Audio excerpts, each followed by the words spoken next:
visions through my dreams, seeing myself swimming in the universe.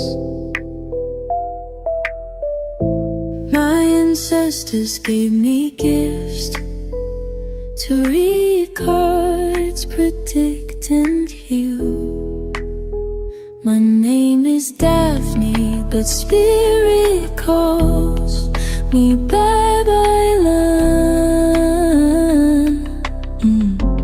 Angels communicate through numbers. Intuition is so deep.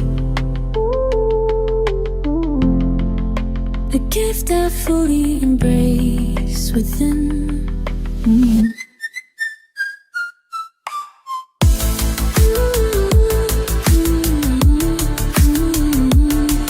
Hi everyone! Welcome po sa inyong almost personal readings.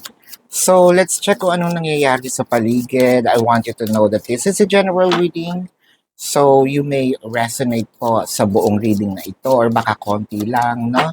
Take what's only yours and believe in the divine timing, no? Kasi, I want you to know na kung kailan kayo, no? Kung kailan nyo napanood ito, yun yung time na you were meant, no, to hear the message. So nakikita natin dito, okay na yung emotion natin. Pwedeng sabihin natin nagkaroon ng sigalot, nagkaroon ng discussions, no? Nagkaroon ng hindi pagkakaunawaan. Parang sinabi dito, okay, I've learned from this. Pwede ko pang bigyan, no, ng isa pang pagkakataon. With the Knight of Swords, the Nine of Wands, and the Three of Wands. Parang medyo kasi mahaba-haba na rin yung katahimikan, no, nitong inyong hindi pag-uusap. So, less communication, pwedeng no communication din yung nangyari. Sinabi dito na inaantay ko lang naman yung approach ng person na ito. Willing naman akong pagbigyan. Willing akong patawarin. Actually, napatawad ko na bago pa humingi ng tawad. Willing uli akong buksan, no, ang puso ko for reconciliation. Actually, medyo mas mabilis nga no, yung pagpapatawad na naganap. Ang inaantay lang natin is for the person to reach out. And actually, that might be one of our question, no, na magre-reach out pa ba ito? Clarifying that with the Ace of Wands and the Page of Pentacles. So medyo nami-miss din natin, no, yung caress. Nami-miss din natin yung body contact, no? It doesn't always have to be intimate moments, no? Pwedeng magkahawak lang ng kamay, yung kissing.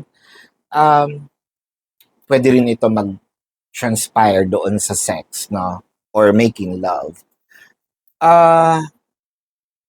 Nami-miss ko na, no? Yung mga hagod, yung init, no, ng yakap. Pero ngayon, loving yourself first, ang nangyayari dito, since hindi pa naman, wala pa naman siya, siguro mas fino-focus ko yung sarili ko, yung isip ko sa sarili ko, fino-focus ko yung, siguro nagpapaganda ako ngayon, no, nag-exercise ako, I am preparing myself for the return of my person. And pwede kong sabihin na, you know, habang ako lang mag-isa, no? Syempre, I'm nagsasarili ako, no? Fantasizing about my person, no? Okay naman yun. Tao naman yan, no? Tao tayo. And mas okay naman siguro yung ganun yung gawin kesa sa humanap ng iba for the sake of maibsan lang, no, yung kate. With the Chariot, the Moon card, the Seven of Swords. So iniisip natin ngayon kung ako nakaka-feel, no, ng pagka-miss ah, ng intimacy namin. Si person din kaya, no? Medyo nagwo-worry lang ako if in case na na-miss ni person, no? Katulad ng pagka-miss ko yung intimacy namin. Ang worry ko dito is baka naman humanap nga siya ng iba, no? Pang-alis kate, pang-alis, pangamot, no? Puntahan ko kaya. Ayun yung ano natin, yun yung parang trigger natin. Puntahan ko kaya. With the Seven of Swords, the Ten of Coins, and the Temperance. Ayun lang. Um, Chances are, nakikita natin dito, may mga attempts, no? Hindi ko nakitang nangyari, pero may attempts. Tama din yung hinala mo, no, na baka sumagi sa isip nila. Actually, sumasagi sa isip nila. Not with you, no? Pero with other people. Ah, tama ba napuntahan mo makipagbati na? With the engagement, I feel like hindi ko alam kung paano makakatulong. Well, siguro, no? Kasi sinabi dito, whether mangyari ito or hindi, parang makakatulong din eh. Siguro ang sinasabi dito ni universe is, if in case na mangyari to, mafe-feel din naman niya na iba yung, madi-differentiate niya yung sex sa making love, no? And it felt like iba yung pakiramdam. Iba talaga eh, no? Hindi ko alam kung anong merong mahika, no? Kapag nagkaroon ka na ng emotional investment at reciprocative ito, no? Meron talagang mahika when it comes to intimacy kapag yung dalawang tao nagmamahalan kesa dun sa wala.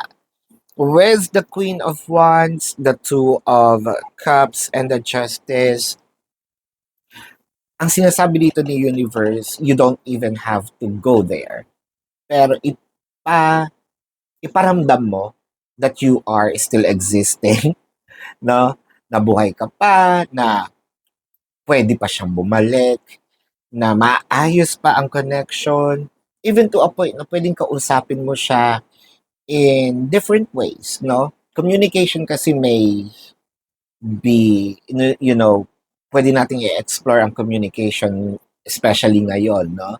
Marami ng paraan. Whether this is through calls, text, or if you want an indirect communication, pwede kang mag-post, no? Kahit hindi mo siya itag about missing your person. Posting, yung mga previous na nangyayari sa inyo or nangyari sa inyo. Walk down the memory lane. For sure, may makakapagsabi. For sure, at one point in time, no, your person still keeping tabs on you para manumbalik muli, no? Para malaman niya na meron pa siyang babalikan, merong direction, no? Na pwede siyang mag-look back.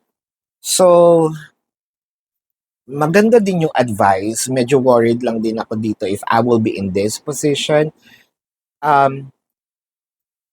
Pero if this will make my person realize how important, no, the situation is in our romance, was parang so be it, no? Kahit ano kasing bantay minsan, kung gagawin, no?